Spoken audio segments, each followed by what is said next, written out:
Bien-aimés dans le Seigneur, j'espère que vous allez tous bien et je remercie le Seigneur pour la vie de chacun de nous.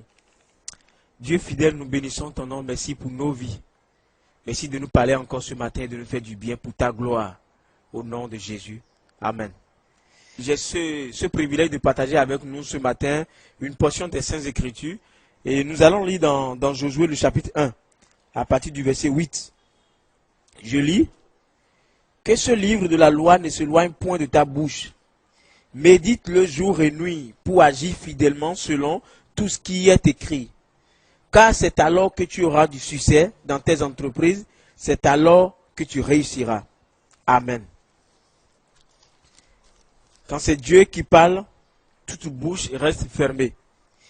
Et remarquons que dans nos quotidiens, dans la vie de tous les jours, pour n'avoir pas été simple, humble, fidèle ou patient et même courageux parfois, nous avons gâché des opportunités, nous avons offensé, blessé, nous avons perdu ce qu'on aurait dû ou ce qu'on aurait pu gagner, juste parce que nous sommes passés à côté de l'essentiel.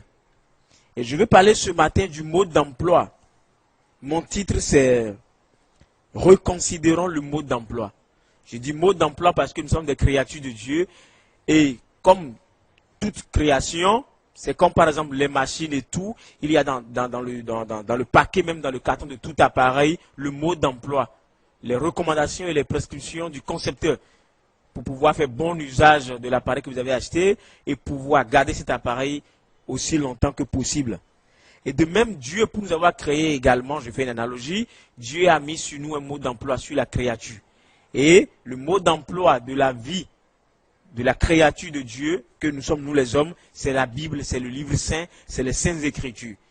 Et tout de suite, je peux déjà vous dire que quiconque applique sa vie à la parole de Dieu, au livre saint, à ce livre-là, cette personne aura certes des problèmes, mais aura pour chacun de ces problèmes une solution fiable.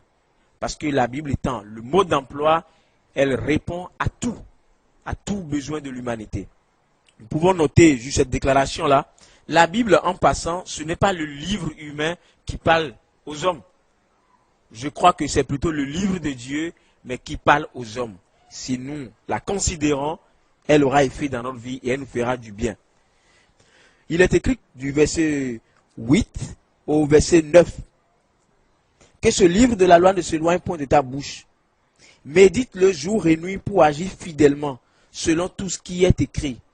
Car c'est alors que tu auras du succès dans tes entreprises, c'est alors que tu réussiras. Ne t'ai-je pas donné cet ordre? Fortifie-toi et prends courage. Ne t'effraie point et ne t'épouvante point, car l'Éternel ton Dieu est avec toi dans tout ce que tu entreprendras. Encore une fois, amen à la parole de Dieu. Dieu nous a créés pour un but. Le but de Dieu pour l'homme, ce que Dieu attend de sa créature sur cette terre, c'est que nous ayons du succès chaque jour, c'est que nous réussissons dans tout ce que nous faisons. Lui. Je vais avant tout parler de ses recommandations.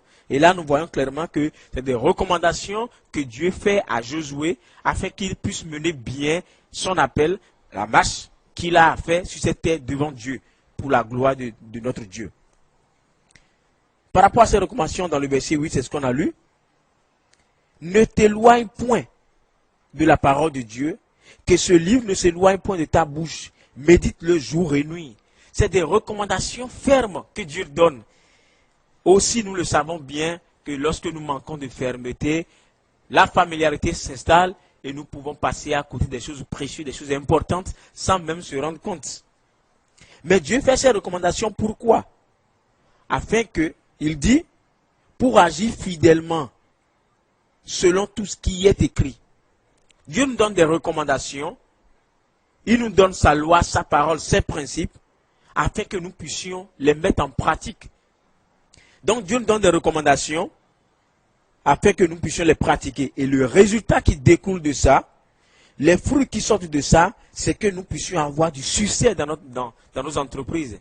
C'est pour que nous puissions réussir dans ce que nous entreprenons, dans nos affaires, dans nos familles, dans nos relations, dans nos amitiés, dans tout, dans nos vies, afin que la gloire lui soit donnée. Et autre chose, Dieu se présente à nous en tant que notre berger, bon berger. Il nous donne des conseils par rapport à cette vie, par rapport à tout ce qu'il nous a recommandé, par rapport à tout ce qu'il nous a expliqué dans la parole de Dieu. Dans le verset 16 de Deutéronome 30, je vous le lis rapidement. Il est écrit: « J'en prends aujourd'hui à témoin contre vous, le ciel et la terre. J'ai mis devant toi la vie et la mort, la bénédiction et la malédiction. Choisis la vie afin que tu vives, toi et ta postérité. » Amen. Tout à l'heure, j'ai entendu qu'il faut à l'heure d'aujourd'hui 3000 milliards pour résister à l'ennemi qui est à la porte. Pour faire stop à l'ennemi qui en veut à notre peau. Pour protéger notre corps contre l'ennemi qui est à notre porte. Mais il faut 0 franc pour sauver son âme. Dieu nous propose le salut de nos âmes contre rien et rien du tout, si ce n'est notre simple foi en Jésus-Christ, le Rédempteur de l'humanité. Ici, dans le verset 19 du chapitre 30 de Deutéronome, encore une déclaration ferme de la parole de Dieu. Dieu nous aime tellement qu'il nous a donné tout ce qui contribue à la vie et à la piété selon 1 Pierre, afin que nous puissions réussir encore une fois, afin que nous puissions avoir du succès dans tout ce que nous allons entreprendre.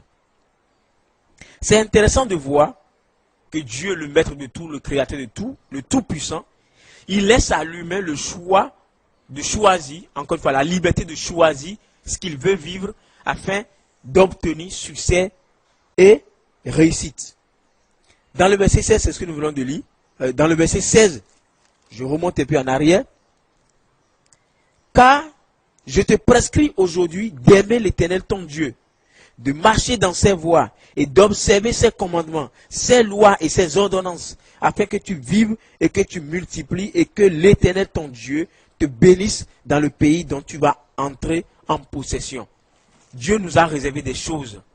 Dieu a mis des choses en réserve pour nos vies sur cette terre et après dans l'au-delà, au paradis, après la vie sur cette terre.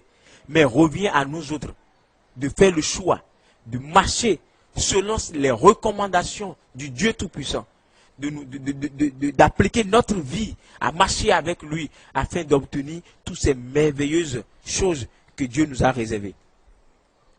Nous sommes donc appelés, dans ce passage, à faire un choix. Alors qu'en ce moment, le monde tremble devant cette situation dramatique.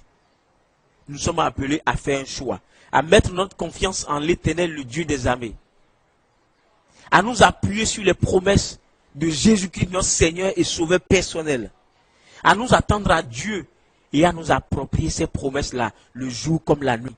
Mais comment? En lisant la parole de Dieu, jour et nuit, en ne nous éloignant pas de ce livre, de ce mode d'emploi, qui seul peut nous aider à réussir et à avoir du succès dans nos entreprises, à avoir de l'évolution, à prospérer selon le désir de Dieu, notre Créateur. Pour finir, nous qui sommes en Jésus-Christ, qui avons connu Dieu, faisons-lui davantage confiance. Et disons à nos voisins, disons à ceux que nous rencontrons, de ne pas craindre celui qui peut détruire le corps, mais ne peut rien contre l'âme. Mais plutôt de craindre celui qui a le droit de vie et de mort sur le corps et sur l'âme. Et c'est l'Éternel des armées. C'est le Dieu créateur du ciel et de la terre. Faisons-lui confiance. Marchons avec lui. Gardons nos regards fixés sur lui. Et ce que traverse le monde entier aujourd'hui, Dieu a le pouvoir d'arrêter ça en un instant. Mais tout ce qu'il permet est pour notre bonheur. Que toute gloire lui soit donnée.